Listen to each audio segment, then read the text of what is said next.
झारखंड की स्थिति क्या है? आज संथाल परगना और झारखंड, संपूर्ण झारखंड में लगातार इस 60 वर्षों में आदिवासियों की आबादी घट रही है और संथाल परगना में भी घट रही है। और आबादी जिस प्रकार से घट रहा है तो इसका प्रभाव सीधा सीधा आदिवासियों पर पड़ना पड़ेगा। ऐसे तो डेमोग्राफी बदलती है तो सबके ऊपर उसका प्रभाव पड़ता है, लेकिन पहला जो प्रभावित होने वाला है वो हमारे आदिवासी और भाई बहने प्रभावित होने वाले, क्योंकि आदिवासियों को लोकसभा में, आदिवासियों को विधानसभा में, आदिवासियों को सरकारी नौकरी में आबादी के प्रोपोर्शनेट रिजर्वेशन मिला हुआ है।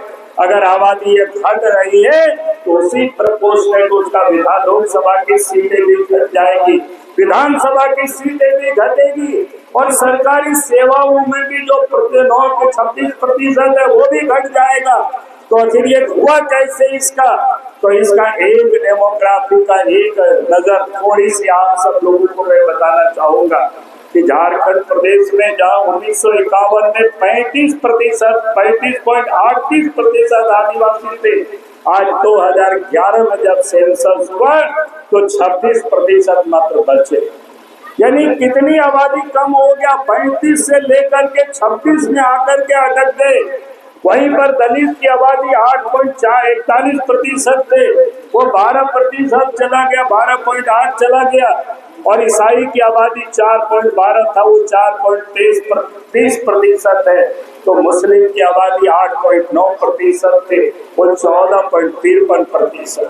सनातनी हिंदू के उस समय 87.79% था, वो भी घट करके 81.17% हो गया। उस प्रकार से आदिवासियों की आबादी में पूरे झारखंड में 9.8% की गिरावट हुआ है और मुस्लिम आबादी में 6.44% की वृद्धि हुई है।